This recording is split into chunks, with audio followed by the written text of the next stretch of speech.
Explore the history, relationships, expertise, and data that go into ensuring Stine growers get maximum yield potential. This is the Stine Seedcast. Here's your host, David Thompson. Hello, and welcome to the Stine Seedcast. I'm your host, David Thompson, National Marketing and Sales Director for Stine Seed Company. Today, our guest on the Seedcast is Stine Regional Sales Agronomist, Dreier. Thanks for joining us, Derek. Thanks for having me, David. So in this episode of Agriculture Around the U.S., we're going to explore the agronomic landscape of Wisconsin. Derek is our Region 24 RSA, which represents much of south central and western Wisconsin. As the RSA, Derek provides product and crop management knowledge to support his team of sales reps out in Wisconsin. Today, we're going to discuss the agronomic successes and challenges of that region this year and the benefits of using Stine corn for silage production. So, let's get started.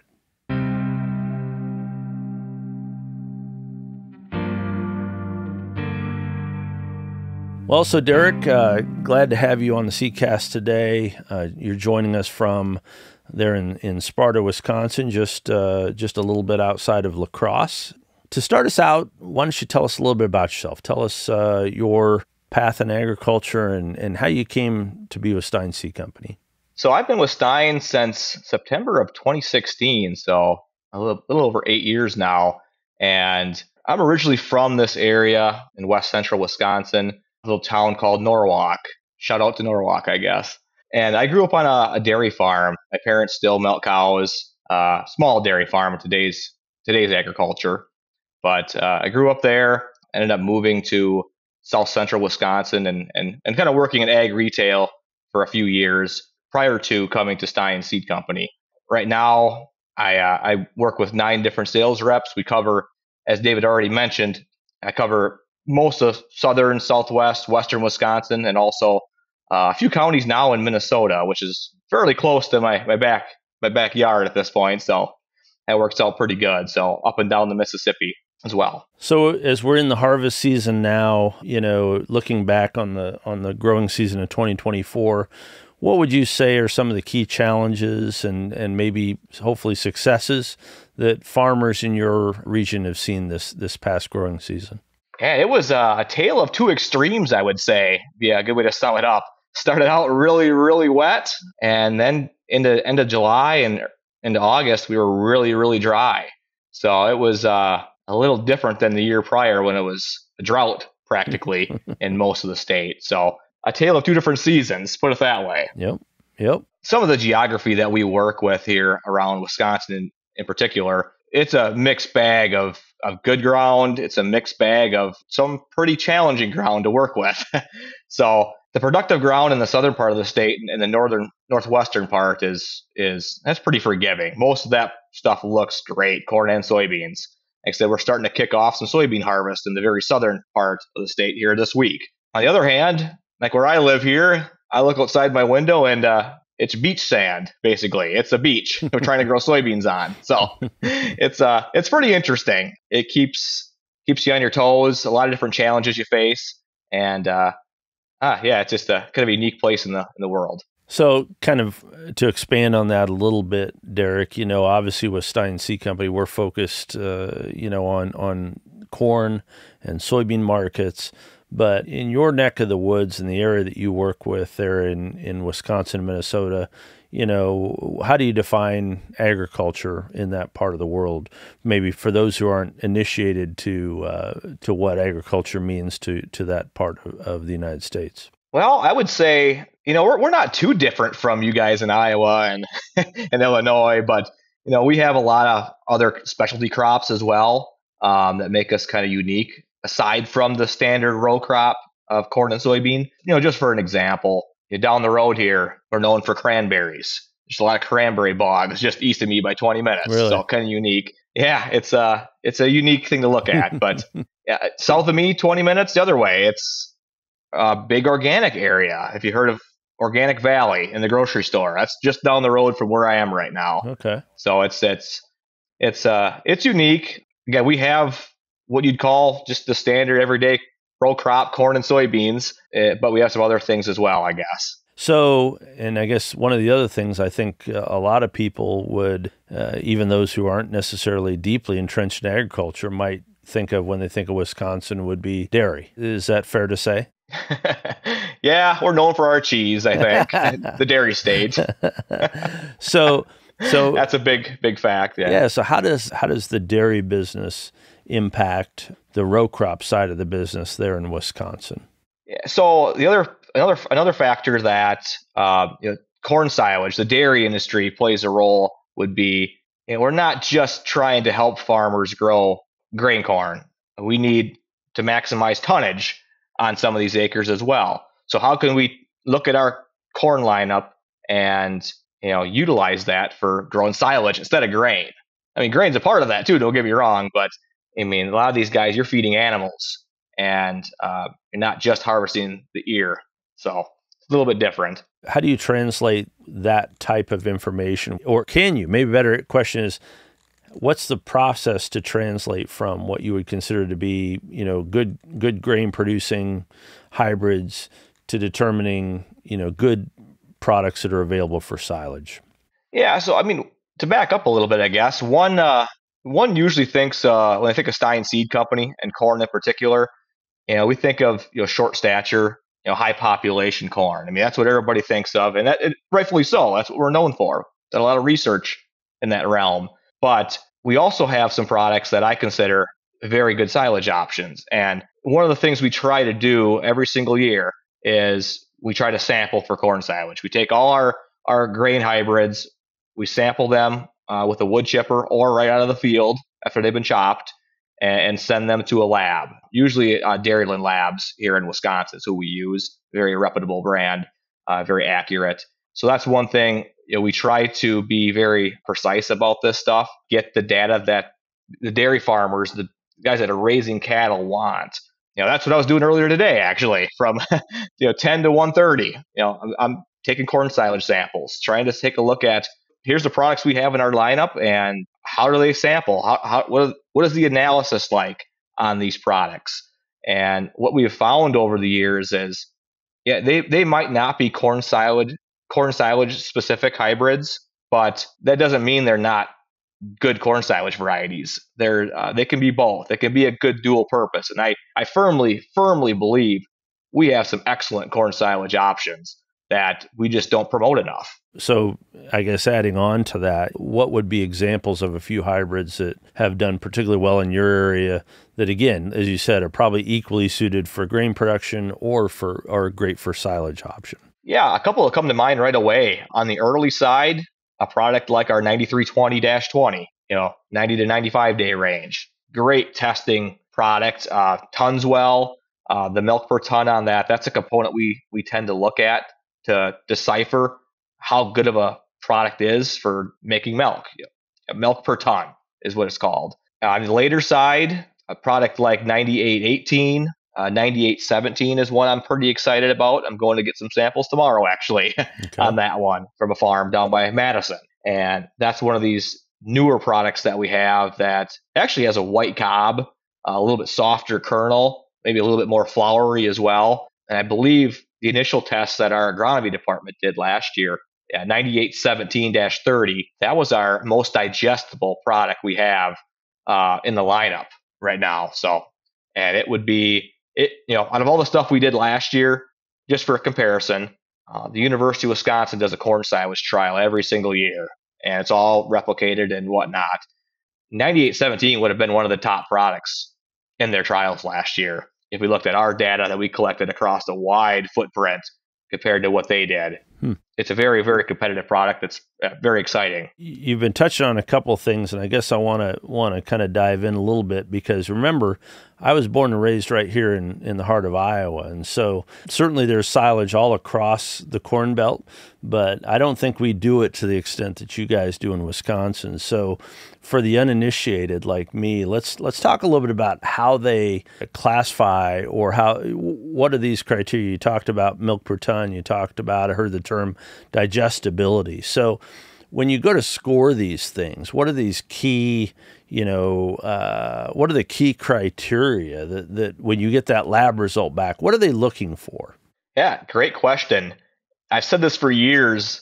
And when I take some samples into the lab, I'll get a full page and a half back of different different scoring, different scores, and it's kind of, unless you're a nutritionist, it's kind of hard to decipher. Put it that way. But there are some certain components you can look at that will be able to tell you how good a product is. Like I said, I mentioned milk per ton. I tell this to growers all the time. If you're going to look at one component on this entire page and a half, look at milk per ton, because that's a summary of everything all in one. But some individual components, what's important to a cow and how they digest the corn stalk, the corn plant, like NDF is one that comes to mind, NDF digestibility. There's a whole system there. Starch is a big one. You could argue that's one of the most important pieces. That's the energy for the cow. They need starch to produce milk or to grow. Those are two in particular I look at, individual components. And there's other pieces too. Even I mentioned 9817 earlier. That's a white cob, more of a floury type kernel. Generally, we see that product that will have a little bit more readily available starch. So it could be fed out of the field a little bit faster than a non-floury, a non-silage specific type product will have. So there's some different pieces there you can look at. Again, I'm not a nutritionist. I'm not going to pretend to be one, but if you're looking at a few things here and there to understand this lab analysis report, those would be the ones I would look at. Okay. Yeah, like you said, I know I've seen those reports when they come back. It's a page or two of a whole lot of numbers. So that's why I was asking the question. There, there has to be some key bellwether things that they look at, and it sounds like you've got a handful of things that give you a pretty good clue as to what that hybrid is capable of when you put it in a silage environment. So as we talk about silage as it relates to Stine corn, and you kind of talked about it earlier, we've kind of made a name for ourselves as a short corn company. And so I'm curious how that has worked with as you talk to growers, because I think at least, you think historically, I think a lot of people think of silage corn, they think of just the tallest corn that they can possibly get their hands on.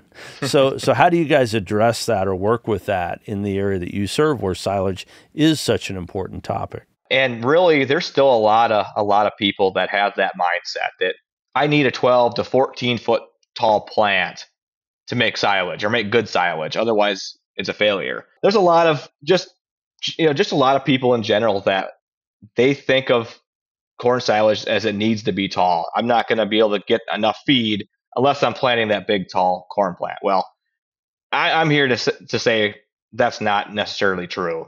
And we've done some testing actually along them lines to try to prove the point. You don't need a super, super tall product to get tonnage. Just for an example, a couple of years ago, we did a study at the University of Wisconsin, that third-party trial, and they looked at 3 of our hybrids, a big tall one, an average one, and a shorter stature product. Not the shortest one in the world, but it was definitely well under 10 feet, put it that way.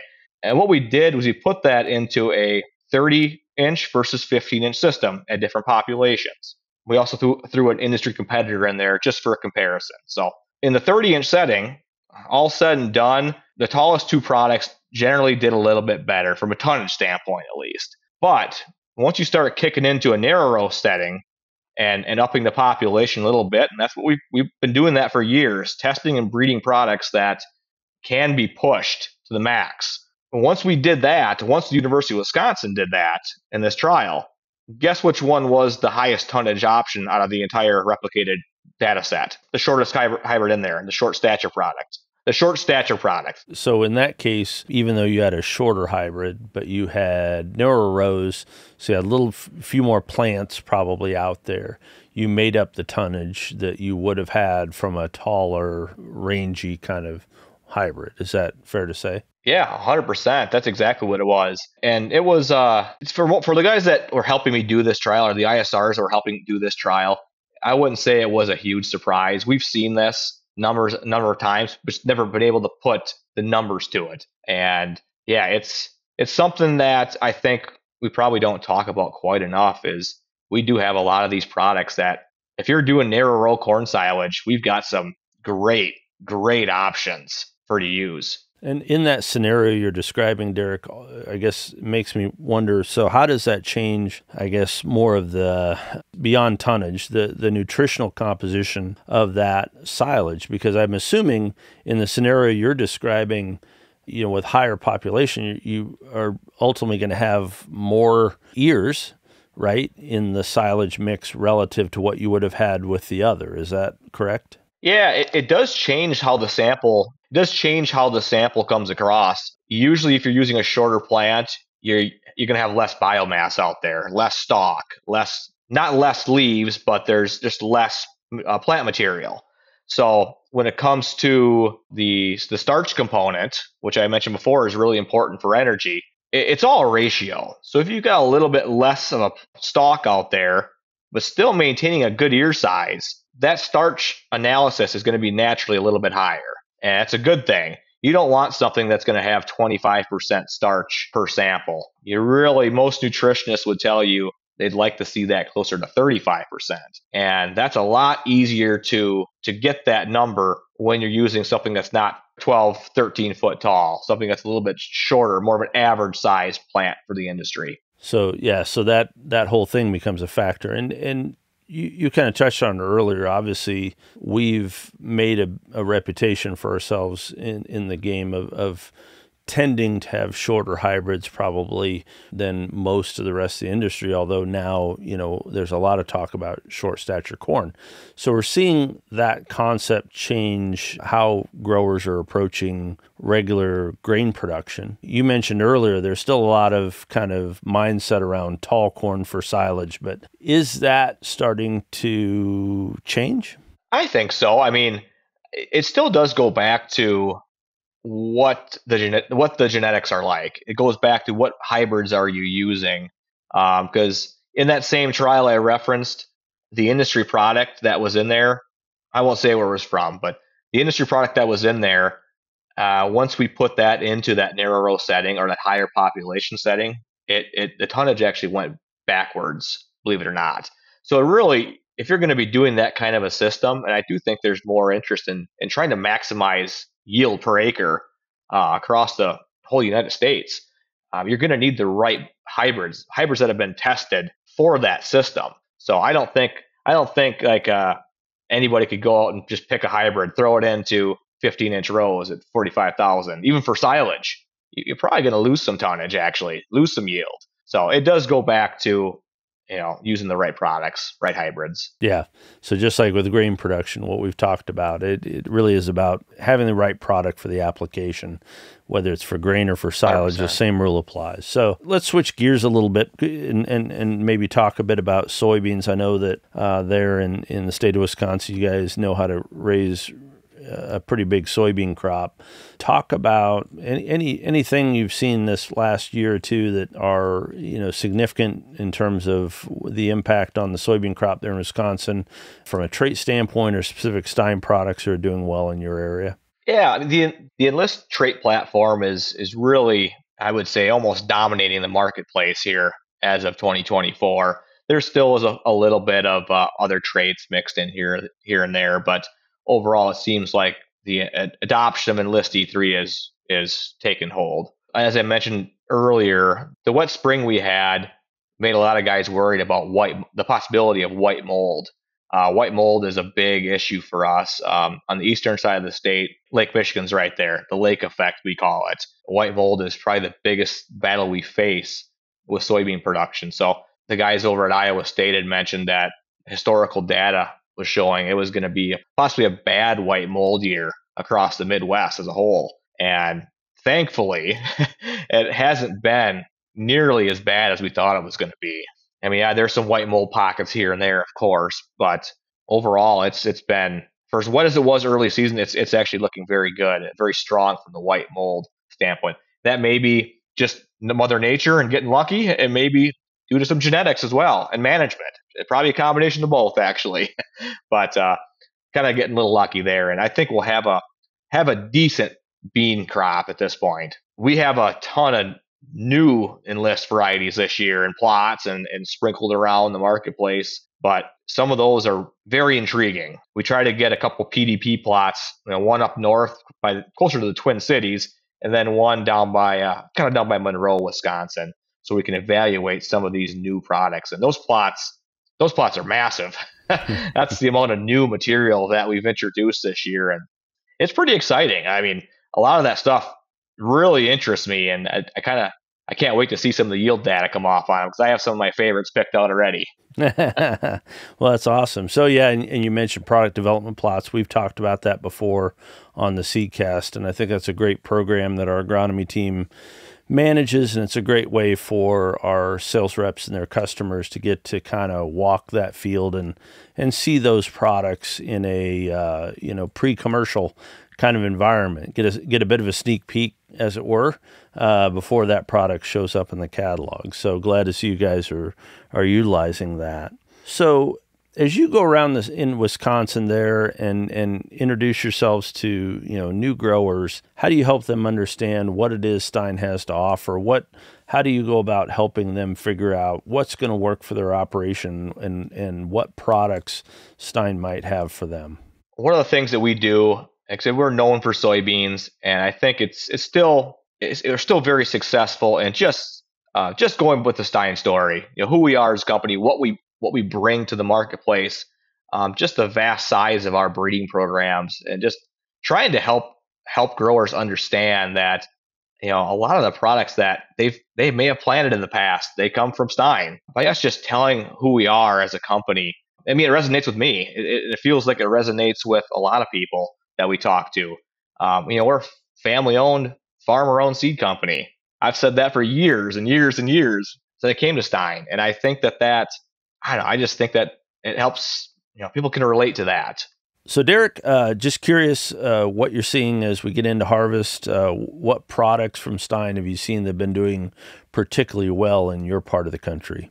Well, on the corn side, a couple of the products that I have really liked that have been around for a couple of years would be our 9320-20, the early 90 day, our 9444, which is about a 99-100 day. Those two both look like they're having exceptional years. On the fuller season, silage end, 9752, 9817, 9818. Those are kind of our three go-to products there, and all are looking like they're going to have exceptionally good years. There is quite a few new products that we're going to have next year that I have a lot of interest in. One being a 97/98 day right in there called 9445. That one looks like it's going to be a crowd favorite. Most of the field days we've had so far this fall, that's been the one that most people have liked. A little earlier than that, there's a 90-day product called 9215. That one looks pretty strong. And an 86-day called 9214-20. Those two in that upper 80 to 90-day range have kind of been my favorite so far. On the soybean side, again, a lot of new material to look at. A couple standouts would be on the earlier side, there's a 12 EH02 and a 13 EG23. Both those two look like they're just really nice, branchy, a lot of pods each plant. I think they're going to be some of our go-to ones this year on an early side. A little bit fuller season. Really like there's two new 2.0 beans called 20EH29 and 20EH92. Those have kind of really, tripped my trigger, put it that way. Nice looking varieties. And then there's in that 2.4, we'll go up to a 2.9 maturity in the southern part of the state. So basically, like I said, 0.6 to a 2.9 is the range I'm looking at here. And on that fuller season side, I think the new 24 EH32, and then there's a 28 EH32. Those two have really stood out in our PDP plot so far. So those would be a few of them that are standouts so far this growing season. So as you think about the season that we're just now getting into, or believe it or not, even though we're sitting here at harvest time, I mean, planting will be here. 2025 season planting will be here before we know it. So as you look ahead to the 2025 season, I guess, what are your priorities for Region 24 for your team and the reps you work with, for the coming season ahead?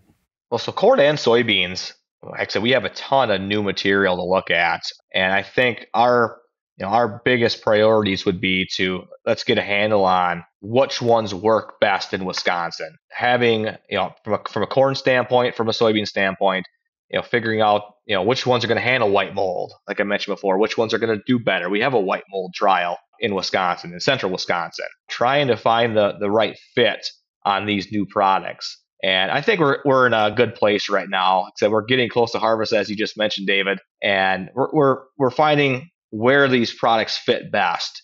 It takes some time. It takes months, as you can tell, but you have to have that in order to know what's going to work in Janesville, Wisconsin, what's going to work in Ellsworth, Wisconsin, stuff like that. So I think our ISRs, our agronomy team, they've done a really good job in helping us figure out what's going to work best for us, what's going to make our customers the most money.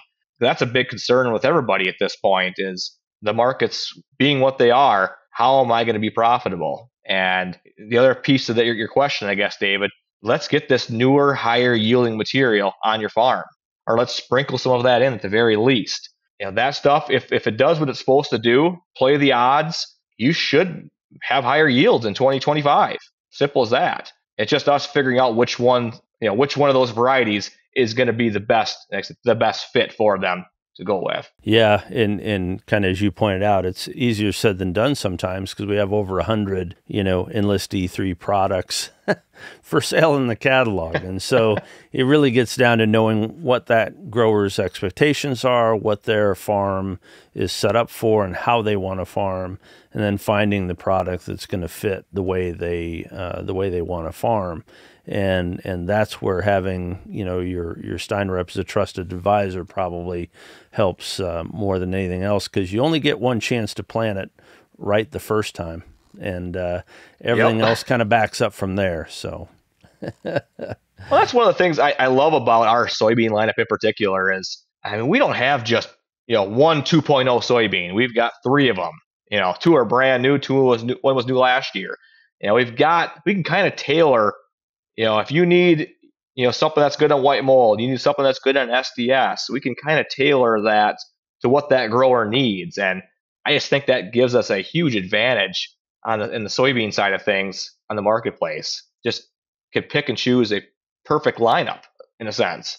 So as we're wrapping up here today, Derek, I guess my closing question would be, as you look ahead, like I said, to the season that's coming, 2025 is just a few months away. What are you most excited about? Moving into the future, I'm most excited about, obviously Enlist E3 is really taken a hold in this state and in this region across the country. I guess I'm looking a little bit more down the road here, but myself, I like looking at different varieties. I like looking at different products. I'm kind of excited about some of the new things that we're working with as a company.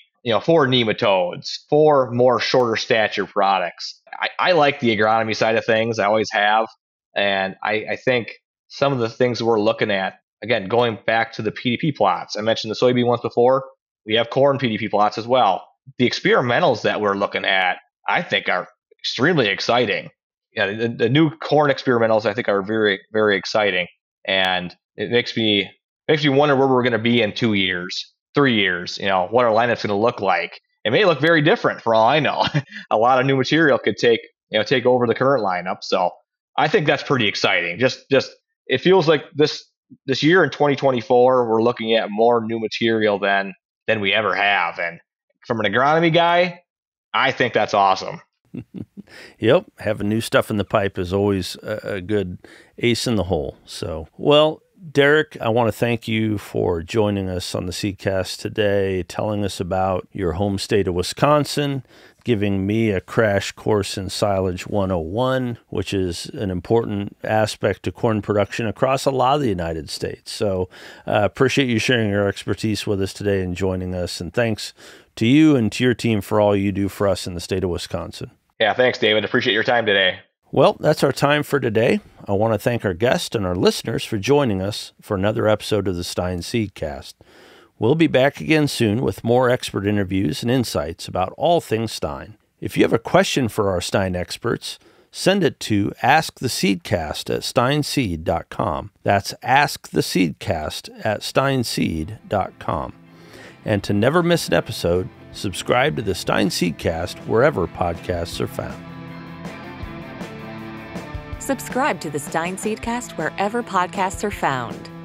To learn more about Stine and its elite corn and soybean genetics, visit stineseed.com. Stine has yield.